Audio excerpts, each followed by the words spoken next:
Okay, let's go.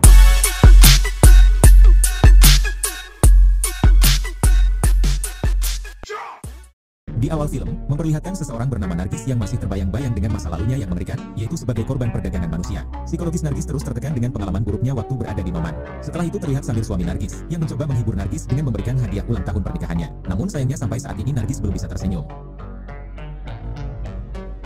Tak lama kemudian Samir membawa Nargis ke dokter psikolog, agar Nargis bisa melupakan semua masa lalunya yang mengerikan itu. Di sini Nargis mengatakan kalau dirinya sudah tak pantas menjadi istri Samir, karena dia sudah dicicipi oleh puluhan pria ketika di Noman. Nargis juga mengatakan kalau dirinya sudah mencoba melupakannya, namun semua itu sia-sia. Malam harinya terlihat Samir yang sedang beribadah ke masjid. Di sini Samir berdoa agar Tuhan memberikan yang terbaik untuk Nargis. Keesokan harinya Samir kembali mendatangi psikolog. Samir mengatakan kalau dirinya menginginkan Nargis hamil. Dengan kehamilan Nargis, Samir berharap Nargis akan melupakan semuanya dan fokus kepada jabang bayi mereka. Namun psikolog itu melarang Samir, karena orang yang sedang depresi sangat tidak disarankan untuk hamil.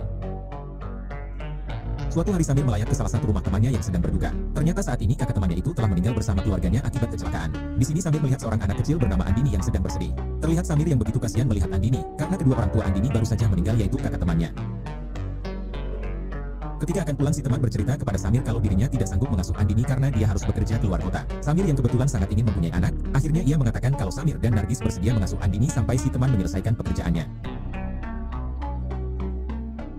Pada akhirnya Samir pun membawa Andini pulang ke rumah. Sesampainya di rumah, terlihat Nargis yang belum menerima dengan kehadiran Andini. Bahkan Nargis tidak mau kalau dirinya harus tidur bersama Andini, hingga dengan terpaksa Andini tidur di kamar kosong. Beberapa hari kemudian terlihat Nargis yang masih cuek dengan Andini. Berbeda dengan Nargis, Samir begitu sangat menyayangi Andini seperti anak kandungnya sendiri. Nargis yang belum bisa menerima kehadiran Andini, ia pun kembali mendatangi psikolog untuk menceritakan semuanya. Di sini Nargis bercerita alasannya tidak menerima kehadiran Andini, yaitu karena Nargis juga belum bisa menjaga dirinya sendiri dan sekarang harus menjaga anak orang. Psikolog itu pun menjawab kalau Nargis harus bisa bangkit dan jangan selamanya terpuruk dalam bayangan masa lalu. Andini sama hancurnya dengan Nargis karena telah ditinggal kedua orang tuanya. Mungkin itu cara Tuhan menyatukan dua orang yang sedang mengalami kehancuran, ucap psikolog.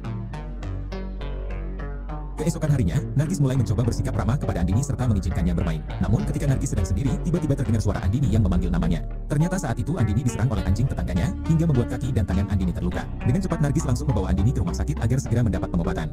Setelah pulang di rumah sakit terlihat Nargis yang mulai menyayangi Andini, bahkan sekarang mereka juga tidur bersama. Hari-hari berikutnya kini Nargis sudah benar-benar menyayangi Andini. Samir yang melihat hal tersebut, ia pun menjadi sangat bahagia. Suatu hari Samir mengatakan kepada Nargis, kalau sekarang temannya sudah menyelesaikan pekerjaannya dan akan mengambil kembali Andini. Mendengar itu seketika Nargis bersedih, karena baru saja ia merasakan menjadi seorang ibu, kini harus sudah berakhir. Kemudian Nargis meminta Samir agar mengatakan kepada temannya kalau mereka akan mengadopsi Andini untuk selamanya. Di sini Samir menanyakan secara langsung kepada Andini apakah dia mau menjadi anak mereka. Andini yang juga sudah nyaman dengan Samir dan Nargis, Andini mengatakan kalau ia bersedia menjadi anak mereka. Keesokan harinya setelah mendapat izin dari teman Samir, Samir bersama Nargis langsung mengadopsi Andini secara resmi. Terlihat sekarang kini mereka sangat bahagia setelah hadirnya Andini. Kemudian Samir juga memindahkan sekolah Andini ke sekolah yang lebih baik dari sebelumnya. Hari-hari selanjutnya mereka lalui dengan penuh kebahagiaan, bahkan sekarang Nargis sudah mulai bisa melupakan masa lalunya yang menyeramkan itu.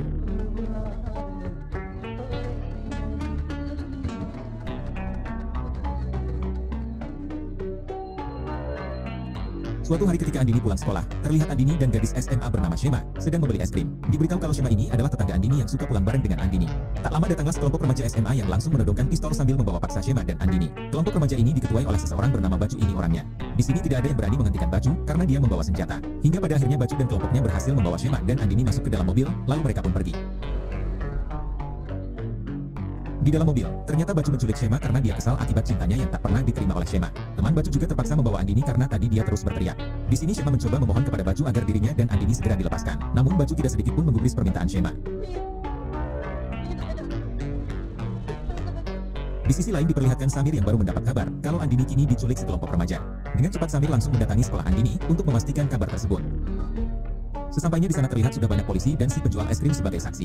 Kemudian Samir dan kakak Shema yang bernama Raju dipanggil polisi untuk dimintai keterangan. Di sini Samir langsung meminta polisi itu agar bertindak cepat, apalagi sudah ada saksi mata si penjual es krim yang bersaksi kalau penculiknya adalah pelajar dan membawa mobil van berwarna biru. Samir terus mendesak si polisi dan mengatakan jangan sampai semua ini terlambat. Namun polisi yang tak terima karena Samir negas, dia malah marah lalu mengusir Samir. Samir yang tak mau kejadian buruk kembali menimpa keluarganya, ia pun meminta si penjual es krim agar mengantarnya ke suatu toko yang mempunyai CCTV ke arah jalan raya. Setelah rekaman CCTV-nya diputar, terlihat mobil itu pergi menuju luar kota dan Samir langsung memotret plat nomor mobil tersebut. Adegan berpindah ke si polisi yang saat ini sedang bersama atasannya. Ternyata si polisi dan atasannya sudah mengetahui kalau Bajulah pelaku penculikan itu. Si polisi dan atasannya bukan langsung menangkap Bacu, tetapi malah mendatangi seorang wanita bernama Sheila. Ternyata Sheila ini adalah orang yang sangat berpengaruh dan Sheila berasal dari kasta Brahmana. Sehingga para mafia ataupun polisi semuanya tunduk kepada Sheila dan Sheila merupakan neneknya Bacu. Setelah mendapat kabar dari polisi kalau Bacu telah melakukan penculikan, Sheila langsung menghubungi supir pribadi Bacu untuk menanyakan hal tersebut. Si supir menjawab kalau kabar itu memanglah benar, karena Bacu baru saja melakukan penculikan kepada 2 orang gadis. Bahkan sekarang Bacu dan kelompoknya sudah memperkosa Shema dan Andini berkali-kali. Mendengar hal tersebut, Sheila malah memanggil anak buahnya yang merupakan ketua gangster. Di sini Sheila memerintahkan si ketua gangster itu agar menutup kasus Bacu dengan cara menghabisi kedua gadis itu, lalu menyembunyikan Bacu ke negara lain. Di sisi lain diperlihatkan Bacu yang sudah puas, kini ia kembali membawa Shema dan Andini ke tempat lain. Di sini Shema terus memohon kepada Bacu agar dilepaskan. Sementara Andini tak sadarkan diri karena dinisnya terus mengeluarkan darah. Malam harinya Samir dan si tukang es krim baru menemukan mobil Bacu yang sudah dalam keadaan terbakar. Di sini Samir berteriak meminta tolong, sehingga warga sekitar langsung berdatangan untuk membantu memadamkan api itu. Setelah api itu sedikit memadam, ternyata Shema dan Andini tidak berada di dalam mobil tersebut. Samir tidak menyerah begitu saja, ia meminta warga sekitar agar ikut mencari Shema dan Andini di sekitar lokasi ini. Tak jauh dari tempat itu, terlihat Bacu dan kelompoknya yang sekarang sudah dibawa oleh si ketua gangster suruhan Sheila. Kembali ke Samir dan para warga yang saat ini berhasil menemukan Shema di tengah semak-semak. Menyadari kalau Shema masih hidup, Samir langsung meminta sebagian warga untuk membawa Shema ke rumah sakit. Sementara dirinya dan warga yang tersisa akan melanjutkan pencarian Andini. Setelah cukup lama mencari, akhirnya Samir berhasil menemukan Andini dengan kondisi penuh luka.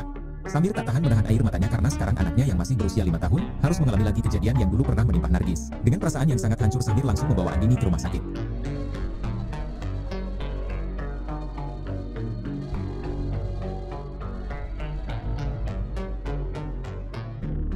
Sesampainya di rumah sakit terlihat Nargis yang sudah berada di sana.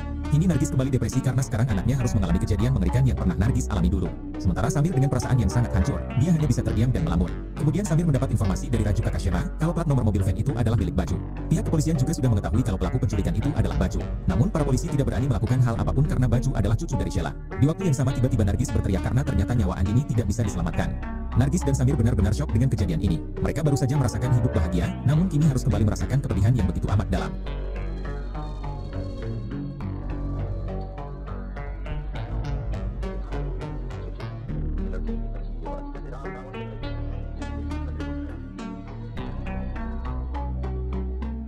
Satu bulan kemudian memperlihatkan Nargis yang memilih pergi ke rumah orang tuanya. Sebelum pergi Nargis mengatakan kalau dia tidak ingin bertemu Samir sampai para pelaku pemerkaos anaknya belum mati. Pada akhirnya Nargis pun pergi meninggalkan Samir. Setelah Nargis pergi, Samir langsung mendatangi kantor polisi untuk menanyakan kasus penculikan anaknya yang sudah jelas Bacu lah pelakunya. Diberitahu kalau sampai saat ini Bacu dan kelompoknya belum juga ditemukan karena polisi memang sengaja membiarkan kasus ini berlalu. Namun di sini si polisi itu beralasan kalau 1 minggu sebelum kejadian, mobil Bacu dicuri orang, sehingga saat ini kepolisian tidak bisa asal menangkap Bacu.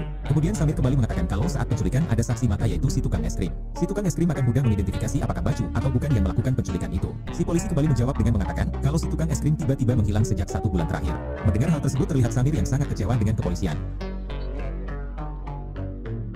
Malam harinya Samir yang sudah sangat muak dengan si polisi tadi, ia pun nekat mendatangi rumah si polisi lalu menyerangnya. Si polisi yang ketakutan, akhirnya dia mengatakan kalau si tukang es krim telah dihabisi oleh anak buahnya atas perintah Sheila neneknya Bacu. Si polisi juga memberi saran kepada Samir agar lebih baik dia melupakan saja kasus ini, lagi pula Andini hanyalah anak angkat Samir bukanlah anak kandung. Mendengar hal tersebut, emosi Samir semakin memuncak, hingga inilah yang dilakukan Samir. Ketika akan menghabisi si polisi, datanglah para polisi lain yang balik menyerang Samir, hingga membuat Samir tak berdaya. Akibat kejadian semalam, Samir harus menerima hukuman yaitu dipenjara selama 2 bulan. Ketika di dalam sel, teman satu sel Samir yang bernama Tala mengatakan kalau saat ini semua napi menghormati Samir karena keberaniannya yang telah menyerang polisi di rumah pribadinya. Adegan berpindah ke Sheila yang sekarang sedang bersama si ketua gangster. Sheila memerintah si ketua gangster itu untuk menghabisi Samir yang saat ini di dalam penjara. Si ketua gangster menjawab kalau dirinya akan segera mengerahkan anak buahnya yang kebetulan ada di penjara yang sama dengan Samir. Diberitahu kalau gengnya itu bernama Jaiswal. Adegan kembali ke penjara. Terlihat Tala yang memberi pisau kepada Samir sambil mengatakan kalau sekarang geng Jaiswal yang ada di dalam penjara ini menginginkan Samir tewas. Kemudian Tala juga menjelaskan kalau dirinya mendapat semua informasi itu dari anak buahnya yang merupakan mata-mata geng Jaiswal. Ternyata Tala ini adalah ketua gangster lain yang menjadi musuh bubuyutan geng Jaiswal. Tak lama setelah itu terlihat sekelompok geng Jaiswal yang akan menyerang Samir. Namun Samir terlihat sudah sangat siap hingga pertarungan 1 lawan banyak pun tak terhindarkan.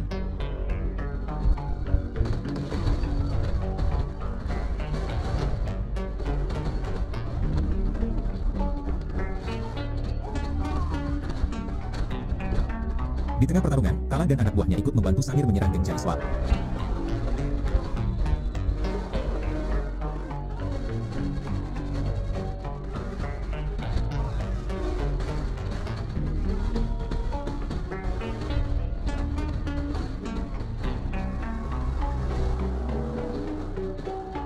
hingga pada akhirnya Samir memenangkan pertarungan tersebut.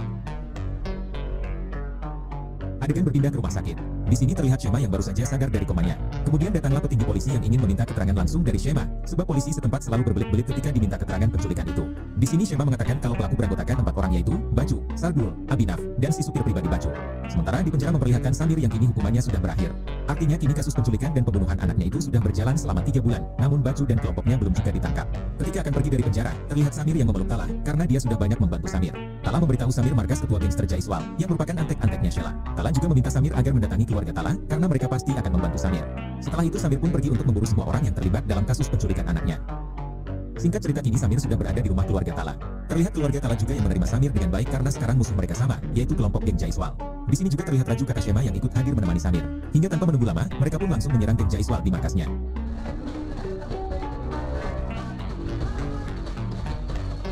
Hingga pada akhirnya Samir dan keluarga Tala berhasil menghabisi antek-antek geng Jaiswal hingga sekarang berhadapan langsung dengan sang ketua, yaitu orang yang telah menyembunyikan Baju serta teman-temannya yang terlibat. Dengan penuh rasa dendam, akhirnya Samir mampu menghabisi sang ketua. Setelah itu Samir masuk dan berhasil menemukan salah satu teman Baju yaitu Abinaf serta si supir pribadi Baju. Samir dan keluarga Tala membawa mereka berdua ke tempat yang sepi untuk diinterogasi. Hingga ketika diinterogasi, si supir memohon kepada Samir agar tidak dihabisi karena dia hanya disuruh oleh Baju. Si supir juga bersedia untuk bersaksi di pengadilan nanti, asalkan dia tidak dihabisi karena si supir mempunyai 2 anak yang harus ia sekolahkan. Samir bertanya siapakah yang telah memperkaos Andini dan Shema. Si supir menjawab kalau yang memperkaos Shema adalah Baju dan Sardul. Sedangkan yang memperkaos Andini sampai membuatnya tewas adalah Abinaf, orang yang saat ini ada di hadapan Samir. Mendengar hal tersebut Samir pun murka hingga inilah yang dilakukan Samir.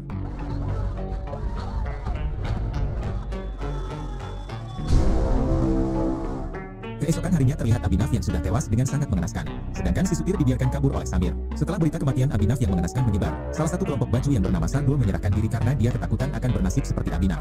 Hingga sekarang hanya tinggal Baju yang tersisa. Tak lama kemudian terlihat si petinggi polisi yang mendatangi rumah Sheila untuk mencari Baju. Namun sayangnya mereka tidak menemukan Baju karena Baju sudah dibawa ke Mesir oleh ayahnya. Malam harinya petinggi polisi itu mendatangi Samir lalu memberitahukannya kalau Baju sekarang ada di Mesir. Baju dan ayahnya ternyata dilindungi juga oleh salah satu gangster bernama Kalajengking yang ada di Mesir. Petinggi polisi itu tidak bisa mengejar Baju sampai ke Mesir karena India tidak mempunyai perjanjian ekstradisi. Di sini si petinggi mempersilahkan Samir jika Samir ingin mengejar Baju ke Mesir, karena jika mengandalkan pihak kepolisian, maka akan butuh waktu berbulan-bulan untuk mengurus surat izinnya. Malam itu juga Samir langsung mempersiapkan diri untuk pergi ke Mesir. Kemudian terlihat Nargis yang tiba-tiba mendatangi Samir, lalu memohon kepadanya agar tidak pergi ke Mesir, karena Nargis tidak ingin kehilangan Samir. Namun Samir yang sudah terlanjur murka kepada Baju, ia pun mengabaikan Nargis dan tetap akan berangkat ke Mesir. Singkat cerita kini Samir sudah berada di Mesir ditemani oleh Raju kakak Shema. Kemudian Samir langsung mendatangi penjual senjata yang merupakan orang India juga. Di sini Samir bertanya mengenai markas gangster Kalajengking yang merupakan gangster pelindung Baju. Si penjual senjata yang kebetulan musuh bebuyutan gangster itu, ia pun memberitahu markasnya bahkan dia bersedia membantu Samir. Keesokan harinya terlihat Samir, Raju dan si penjual senjata yang sedang mendatangi markas gangster Kalajengking, dan mereka pun langsung menyerangnya. Di sini Samir sangat membrutal karena dia sudah tidak peduli meskipun dia harus tewas.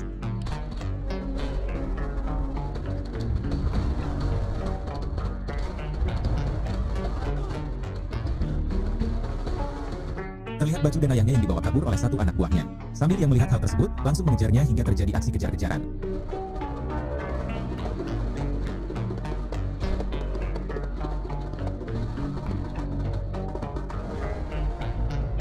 Pada akhirnya mobil Baju terguling dan Baju langsung disiksa habis-habisan oleh Samir. Di sini ayah Baju mencoba melawan Samir, namun tentu Samir malah balik menghajar ayah Baju. Kemudian Samir kembali menyiksa Baju dan langsung menghabisinya. Melihat Baju tewas, ayah Baju mencoba menembak Samir, namun untungnya ada Raju yang langsung menembak mati ayah Baju. Kini dendam Samir semuanya telah terbalaskan, dan orang yang masih tersisa hanyalah Sheila. Saat ini terlihat Sheila yang sedang melamun sendiri. Sheila dihampiri oleh pelayannya, namun tiba-tiba ternyata selama ini Sheila mempunyai kelainan seks dan si pelayannya ini selalu menjadi korban hawa nafsu Sheila, hingga pada akhirnya dia nekat menghabisi Sheila. Beberapa hari kemudian memperlihatkan Samir dan Nargis yang sedang bermesraan. Kini mereka sudah bisa bernafas dengan lega, karena semua dendamnya kini sudah terbalaskan. Kabar bahagia kembali datang setelah Nargis mengatakan kalau dirinya sekarang sedang hamil. Di akhir film memperlihatkan sebuah warga setempat yang menunjuk Samir agar menjadi ketua geng terbaik, yaitu untuk melindungi semua warga. Kemudian film pun tamat. Terima kasih yang sudah menonton sampai akhir. Semoga kalian dan keluarga selalu diberikan kesehatan dan rezeki yang berlimpah.